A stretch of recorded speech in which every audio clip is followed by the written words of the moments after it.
शिवशाहीर बाबासाहेब पुरंदरे यांच्या इतिहासाच्या मांडणीबद्दल मतभेद असू शकतात, पण त्यांच्या योगदानाचा आणि वयाचा विचार करता त्यांच्याप्रती आदरानं बोला, एकेरीत उल्लेख टाळा, असा सल्ला तत्कालीन प्रांताध्यक्ष सुनील तटकरे यांनी जितेंद्र आव्हाड यांना दिला होता.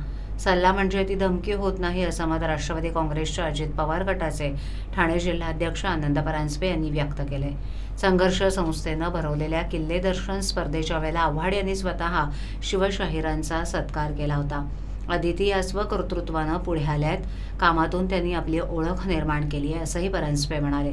2017च्या रायगड जिल्हा परिषद निवडणुकीच्या इतिहासात प्रथमच राष्ट्रवादी काँग्रेस आणि शेतकरी कामगार पक्ष यांच्यात स्थानिक पातळीवर युती झाली होती. विजयानंतर 2.5 वर्ष राष्ट्रवादीचे अध्यक्ष आणि 2.5 वर्ष शेकापचा अध्यक्ष अशी बोलणी प्रांताध्यक्ष सुनील तटकरे, शेकापचे सरचिटणीस आमदार जयंत पाटील, विवेक पाटील, मीनाक्षी पाटील यांच्यात झाली होती. त्यानुसार आदिती तटकरे या 2.5 वर्ष अध्यक्ष झाल्या होत्या. ठाण्यातील हॉस्पिटलच्या दुर्घटनेवेळी त्यांनी तात्काळ रुग्णालयात धाव घेतली होती. आदिती या स्वकर्तृत्वावर पुढे आल्या आहेत, त्यांचा राष्ट्रवादीला अभिमान असल्याचं ते पुढे म्हणाले. खरं तर डॉक्टर जितेंद्र आव्हाडांना कोण दम देऊ शकेल या गोष्टीवरच सामान्य जनतेचा विश्वास बसणार नाही. पण घडलं असं होतं की ज्या वेळेला सातत्याने डॉक्टर जितेंद्र आव्हाड हे शिवशाहीर बाबासाहेब पुरंदरे यांच्यावर वैयक्तिक टीका करत होते, एकेरीत त्यांचा उल्लेख करत होते, त्यावेळेला पक्षाचे प्रांताध्यक्ष म्हणून तटकरे साहेबांची ही भूमिका होती की इतिहासाच्या त्यांच्या दाखल्यावर, इतिहास जे ते सांगतात त्याच्यावर वादविवाद होऊ शकतो, कारण इतिहास हा नेहमी बदलणारा असतो. ज्यावेळेला नवीन नवीन तुमच्यासमोर इतिहासाचा अभ्यास करताना, रिसर्च करत असताना हिस्ट्री पेपर्स येतात, त्यावेळेला हिस्ट्री इज ऑलवेज इव्हॉल्विंग.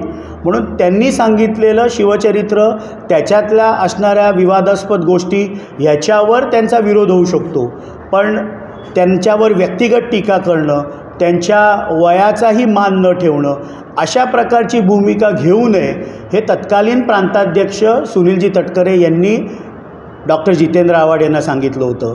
पण डॉक्टर जितेंद्र आव्हाड यांना कोणी दम देऊ शकतं याच्यावर मात्र माझा अजिबात विश्वास नाही. सातत्याने एकेरीत त्यांचा उल्लेख करणं ही डॉक्टर जितेंद्र आव्हाड यांची नेहमीची सवय आहे. किंबहुना आपण यूट्यूबवर गेलात, ज्यावेळेला शिवशाहीर बाबासाहेब पुरंदरे यांचं दुःखद निधन झालं, आमच्या सगळ्यांचं श्रद्धास्थान शरदचंद्रजी पवार साहेब हे काय बोलले हे त्यांनी जरूर ऐकावं. पवारसाहेबांनी देखील त्यांच्याबद्दल बोलताना की सबंध महाराष्ट्राभर व्याख्यानं देऊन गडकिल्ल्यांबद्दल, छत्रपती शिवाजी महाराजांबद्दल पुढच्या पिढीपर्यंत तो इतिहास पोचवण्याचं काम हे शिवशाहीर बाबासाहेब पुरंदरेंनी केलं. ते जे इतिहास सांगत होते त्याच्यामध्ये काही मुद्दे हे वादग्रस्त असू शकतात, पण त्यांचं योगदान कोणीही नाकारू शकत नाही.